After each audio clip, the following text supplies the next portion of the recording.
Chapter 1. The Heavy Welcome. In the endless void of space, the Zorath Dominion's invasion fleet cut through the darkness, gleaming like a constellation of malevolent stars. At its helm was the Vengeance of Zora, a massive command ship bristling with advanced weaponry and shield arrays. Commander Virex stood at the bridge, his tall, sinewy form exuding the confidence of a leader who had never tasted defeat. "Initiate descent protocols," Virex barked, his voice sharp as the polished steel of his command console. The officers moved with precision, their thin, elongated limbs operating with the practiced grace of a species accustomed to life on a planet with barely a whisper of gravity. The first signs of trouble were subtle. As the fleet approached Earth's upper atmosphere, some ships struggled to maintain formation.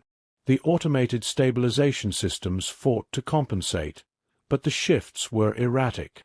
"Commander," a junior officer piped up, her voice tinged with unease. "Some of the ships are reporting increased stress on their hulls. Atmospheric drag is anomalously high." Virex waved her off dismissively. "Our ships are designed to withstand the storms of Gasper Prime. A little turbulence is nothing." The fleet descended further, breaching the clouds in synchronized precision. Below them, Earth sprawled out like a painted marble, its oceans and continents gleaming under the sun. The sight was momentarily captivating. Then, the chaos began. In an air traffic control tower in Nevada, U.S. Air Force radar technician Sergeant Dana Castillo stared at her screen in disbelief. Boss," she called to her superior, Captain Green. "Are these guys drunk, or are they trying to make a spiral formation?" Green leaned over her shoulder, his brow furrowing. The alien blips on the radar weren't moving in the smooth, predatory arcs one might expect from an invading force. Instead, they jittered, wobbled, and veered wildly out of alignment. "Could be some kind of alien aerobatics," Green muttered, though his tone lacked conviction. "Or a technical glitch." Dana snorted. Pretty bad time for their autopilot to crap out. Down on the ground, the Zorath landing forces began to deploy. Drop pods slammed into the earth with far more force than intended, sending up geysers of dirt and cracked asphalt. The hatches hissed open, and Zorath soldiers poured out, or rather they tried to. The first few stumbled to the ground, their knees buckling. Others managed to stand but swayed unsteadily, their limbs trembling under the crushing force of Earth's gravity. What should have been a coordinated assault looked more like the awkward disembarking of tipsy partygoers. One Zorath trooper, a lean figure clad in sleek, iridescent armor, took a single step forward and collapsed with a loud clang, his armor crumpling slightly under the strain. "Report," Commander Virex demanded through the comms, his voice crackling with frustration. The reports came back garbled, laced with panic. "Gravity is too strong. Can't move efficiently. Our exosuits are failing under the load. Casualties from basic movement injuries." Nearby, a small crowd of humans had gathered cautiously at the edge of a field where one of the alien crafts had landed. They watched as the invaders struggled to form a line, their shiny weapons dragging in the dirt like anchors. "Are they drunk?" one man asked, echoing Dana Castillo's earlier sentiment. "Gravity drunk," quipped a teenager, filming the scene on her phone. "Look at 'em. It's like watching toddlers in snow suits."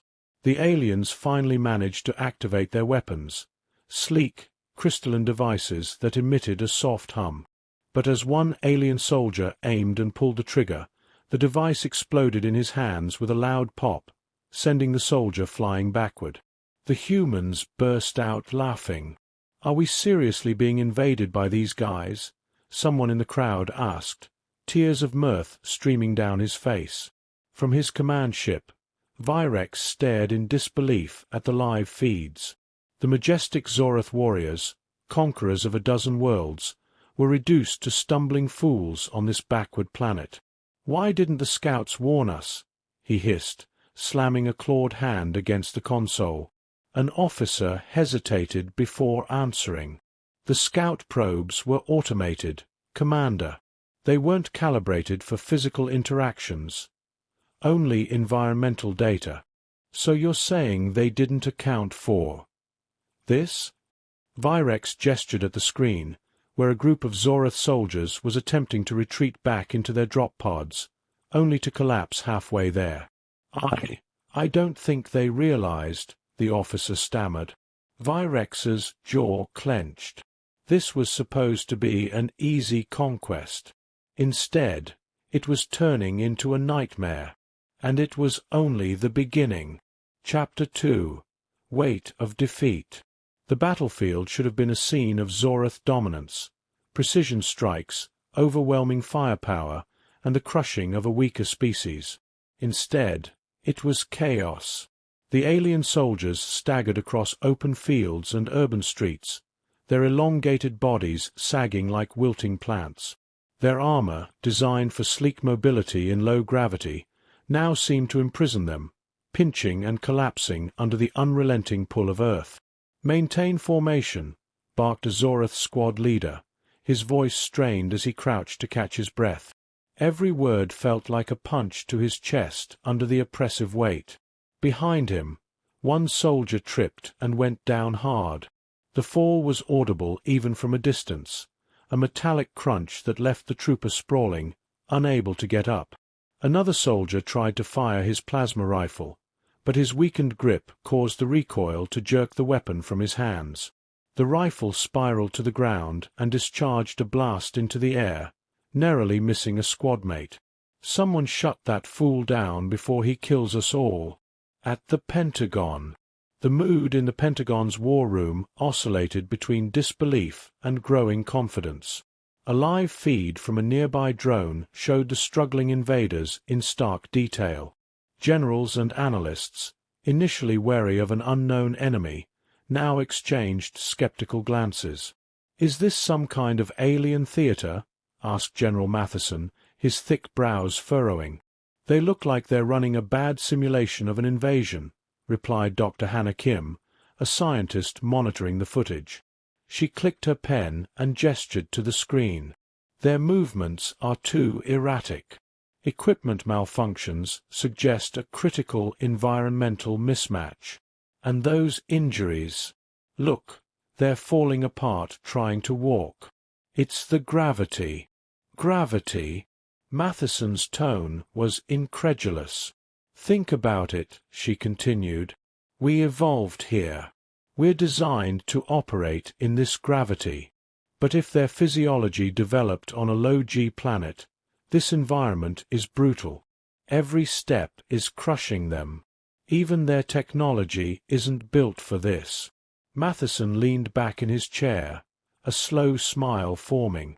"So, you're telling me Earth is fighting back? By just being Earth?" "Exactly," Kim said with a grin. "Best defense budget we never had to spend. Ground-level chaos." Private Marcus Keene adjusted his helmet, peering around the corner of a shattered brick wall. The Zorath were nearby, their awkward movements making them easy to track. He could hear their labored breathing even from a distance. "Do you see this?"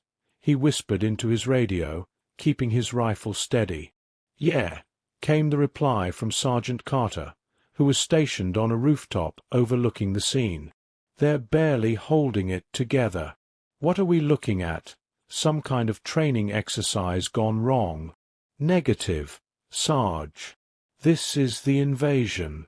Keene's voice was tinged with disbelief as he watched one alien collapse onto its knees, its arms trembling violently as it tried to lift a weapon. Before it could fire, the alien crumpled face first into the dirt. "Well," Carter said, "guess they picked the wrong rock to mess with." Keene couldn't help but laugh as another alien took a tentative step forward and immediately tripped over its own legs.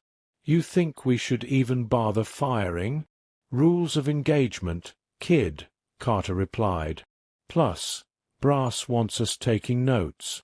Let's keep an eye on M while they do our job for us. The Zorath collapse.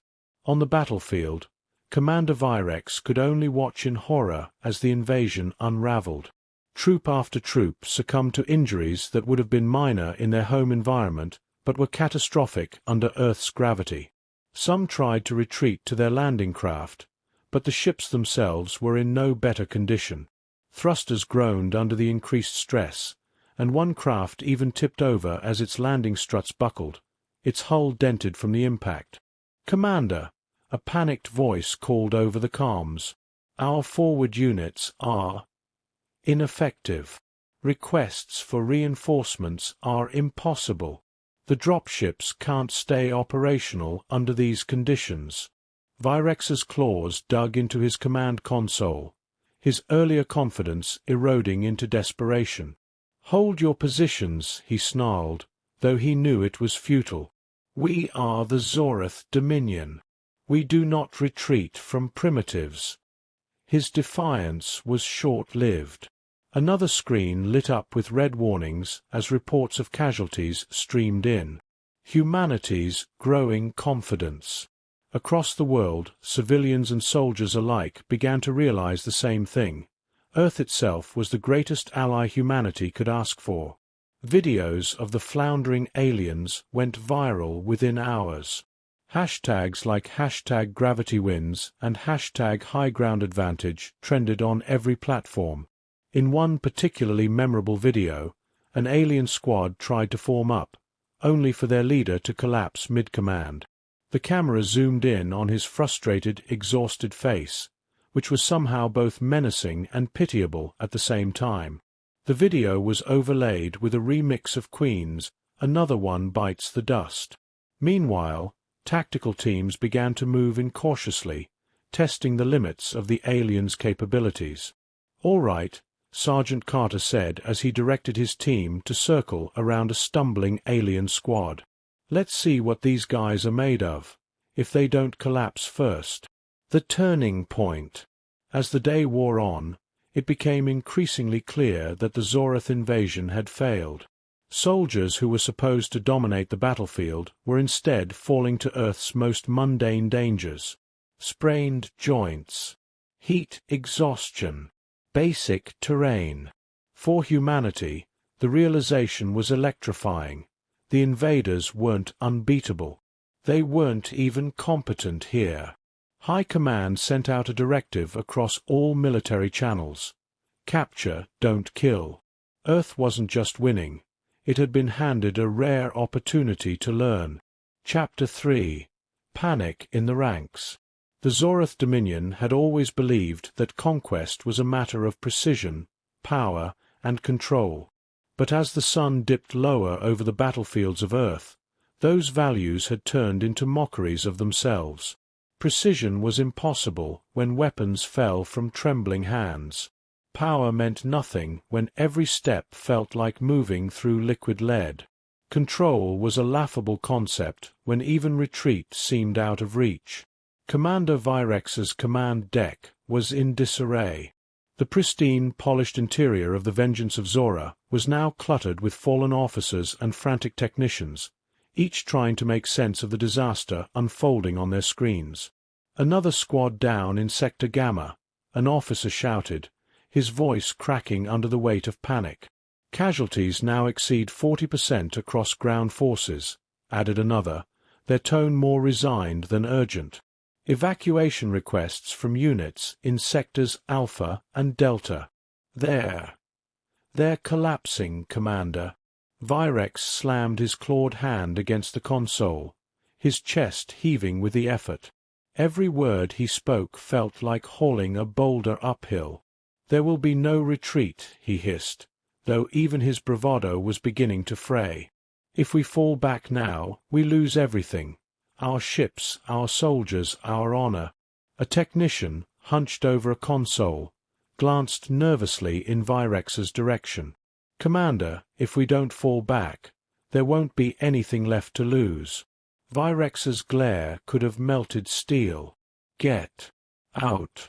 The technician stiffened, saluted weakly, and stumbled out of the room, muttering curses under his breath about Earth's murderous gravity.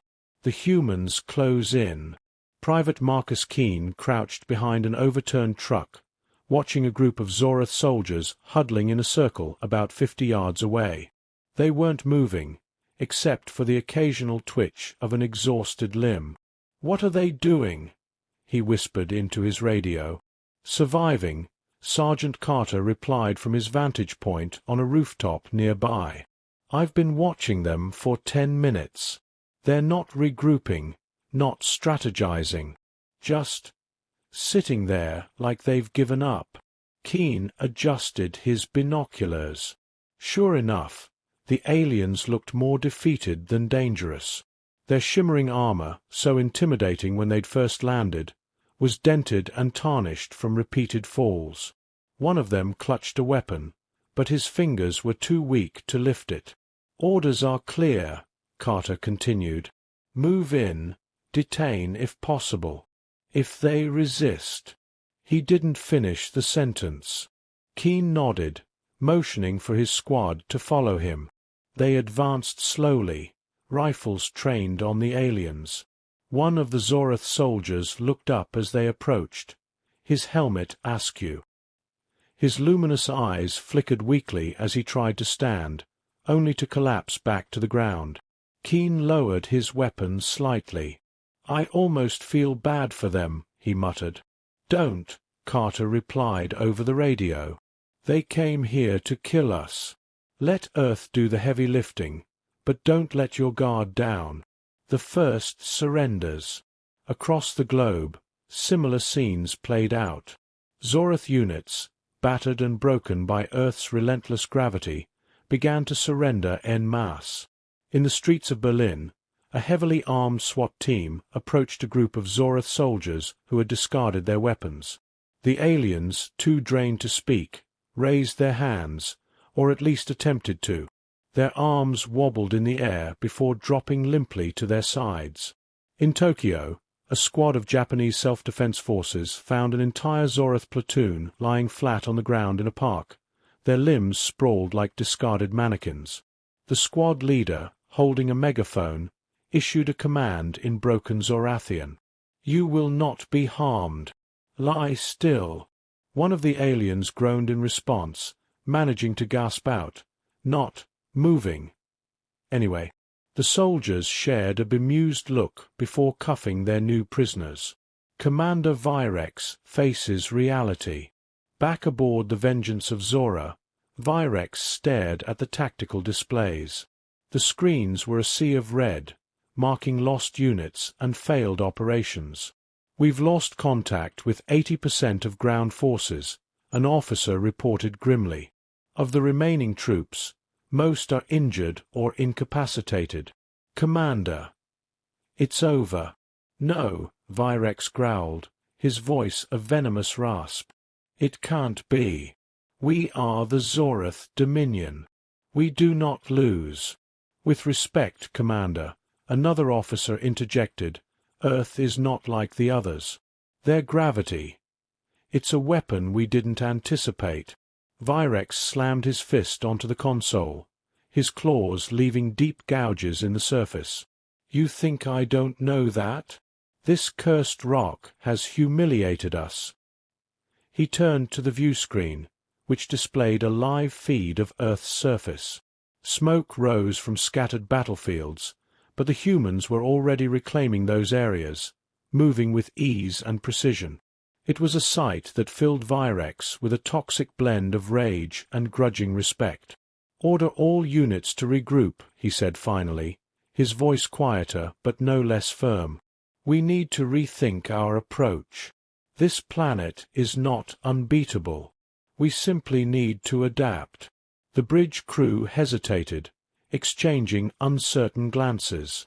"And what if we can't adapt?" someone asked tentatively.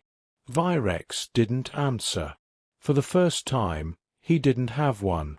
Humanity's first victory. In cities and towns across the globe, cheers erupted as news spread. The invaders were in full retreat, or as close to it as they could manage. Some stumbled back to their battered ships, while others were rounded up by human forces.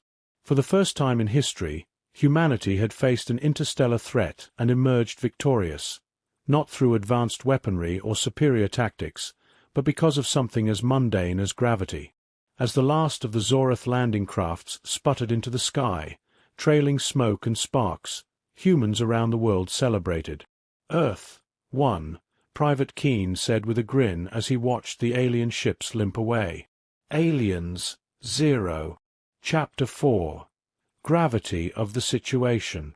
From orbit, Earth glowed in serene defiance. What appeared to be a quiet, blue marble from space had become the undoing of the mighty Zorath dominion. The Invaders' once imposing fleet now hung in disarray, their ships listing unevenly, battered and failing. The mighty vengeance of Zora, flagship of the invasion, was no exception. Hull plates were warped, and engines sputtered as they strained against damage inflicted not by human countermeasures, but by Earth's unyielding gravitational pull. Commander Virex slumped in his command chair, his once proud posture wilted by exhaustion and despair. The bridge was eerily quiet, save for the constant hum of alarms. "Damage report," Virex croaked, his voice devoid of its usual authority. An officer, her face pale and drawn, glanced up from her console. "Structural integrity down to 47%. Power cores in 3 ships have failed completely. Escape thrusters overloaded across the fleet. We don't have the capacity to withdraw, Commander." The words hit like a physical blow. Virex dug his claws into the armrests of his chair, the tips cracking the brittle alloy beneath his grip. "We cannot stay here. If the humans regroup and launch a coordinated counteroffensive—" "The humans don't need to launch anything," the officer interrupted, her voice shaking. "Commander, Earth itself is defeating us." Back on the ground. On Earth, the mood was shifting. The initial wave of fear had given way to cautious optimism, and now to bold determination. Soldiers and scientists alike marveled at the unexpected advantages humanity possessed. Dr. Hannah Kim, flanked by a team of researchers, stood in a makeshift lab on the outskirts of New Mexico. Alien debris from a downed Zorath drop pod was strewn across workbenches. She held a cracked alien weapon in her gloved hands, inspecting its intricate crystalline core. "See this," she said, pointing to a fracture running along the weapon's main power conduit. "This isn't combat damage. It's stress damage. Their technology wasn't built to handle this level of gravitational force." "You're saying their guns broke themselves just by being here?" asked one of her assistants, a young engineer named Matteo. "Exactly," Kim replied, setting the weapon down carefully. "Their ships, their equipment, even their bodies, they're all designed for low-gravity conditions. Earth's gravity is crushing them, literally and figuratively." Matteo chuckled. "So we just sit back and let physics do the work?" "Not quite," Kim said with a sly smile. "If we play this right, we can do a lot more than that." The fleet's desperation. Above the planet, the Zorath fleet continued its slow, painful disintegration. One of the smaller cruisers, the Blade of Chara, had finally succumbed, its hull splitting apart in a fiery burst. The fragments burned up in Earth's atmosphere, their bright streaks visible to humans on the surface. On the vengeance of Zora, Commander Virex watched the disaster unfold on the viewscreen. He turned to his second-in-command, a gaunt officer named Krex, who was bent over a console, sweat dripping from his pale brow. "Krex," Virex rasped, "is there no way to repair the thrusters? Even partial power, enough to reach open space?" Krex shook his head grimly. "No, Commander. The gravity wells are too strong. Even if we repair the engines, the strain would tear the ships apart." "So we're stranded?" "Not stranded," Krex corrected, though his tone carried little hope. "Trapped." Virex sank back into his chair, his mind racing. A new thought gnawed at the edges of his pride, one he had never entertained before. Humanity takes initiative. As the Zorath fleet floundered, human governments around the globe scrambled to coordinate their next moves. In Washington, D.C., President Caroline Porter addressed an emergency council of military and scientific advisors. "Let's summarize where we stand," she said, her tone firm but measured. "They've stopped advancing. Their ships are failing. But we can't assume they're completely out of options. What's our next step?" General Matheson cleared his throat. "Ma'am, we've captured significant alien hardware. If we push now, we could completely neutralize the remaining forces and claim a major technological advantage." Dr. Kim, patched in via video feed, raised a hand. "With all due respect, General, we shouldn't rush this. The Zorath are already incapacitated. If we push too hard, we might provoke a desperate response. But if we play this carefully, we can turn this invasion into an opportunity." "Opportunity?" Porter asked. Kim nodded. "Their fleet is crippled, but it's still intact. If we can salvage their ships, reverse engineer their technology, imagine what humanity could achieve. We don't need to destroy them. We just need to outlast them." The room fell silent as the weight of her words sank in. Finally, Porter nodded. "Then that's our strategy. Apply pressure where necessary, but focus on containment and acquisition. Let's turn this invasion into an advantage." The Zorath's first concessions. On board the Vengeance of Zora, the strain of Earth's gravity was now matched by the strain on Zorathian morale. Crews were mutinying on smaller ships, demanding to surrender or abandon their posts. Supplies of specialized rations, designed for low-gravity digestion, were running out. Finally, Virex stood and called for silence on the bridge. His officers turned to him, their faces hollowed by exhaustion and fear. "We will not surrender," he said, his voice steady despite the chaos around him. "Not yet. Not while we still have a chance to recover." "But Commander," Krex said cautiously, "we don't have a chance. The humans have the upper hand. Their environment is unbeatable for us." Virex stared at his second-in-command, his pride warring with the cold logic of Krex's words. For the first time, the weight of his failure felt heavier than Earth's crushing gravity. After a long pause, Virex nodded. "Send a signal to the humans. Request. Negotiations." Chapter 5. Humanity Strikes Back. The first alien surrender was a shaky, hesitant process. Above the Atlantic Ocean, a Zorath frigate, its hull warped and venting plasma, lowered itself into Earth's atmosphere. It wobbled like a wounded bird before splashing into the ocean. Within hours, human naval forces had surrounded the craft. The aliens, too weak to resist or even attempt an escape, were taken into custody. On board the vessel, scientists found data cores brimming with technology decades ahead of Earth's capabilities. This pattern repeated across the globe. Zorath crews abandoned their ships, requesting negotiations in strained, garbled transmissions. Some were desperate enough to broadcast distress signals in the hopes of securing Earth's mercy. The tables turn. In a fortified research facility in Nevada, Dr. Hannah Kim stood before a massive, disassembled alien thruster, its crystalline core glowing faintly despite its damage. Around her, teams of engineers and scientists worked furiously to unlock its secrets. "These propulsion systems are incredible," she said, pointing to a holographic projection of the engine's internal structure. "They're based on principles we barely understand. Gravity manipulation, for one. If we can reverse engineer even a fraction of this, we're looking at a revolution in space travel." General Matheson leaned against the lab's observation window, arms crossed. "How fast are we talking?" Kim's eyes lit up. "This tech could get us to Mars in weeks, not months. Maybe even days." Matheson gave a low whistle. "And their weapons?" "Still working on that," Kim admitted. "But here's the kicker. Their tech isn't just advanced, it's fragile.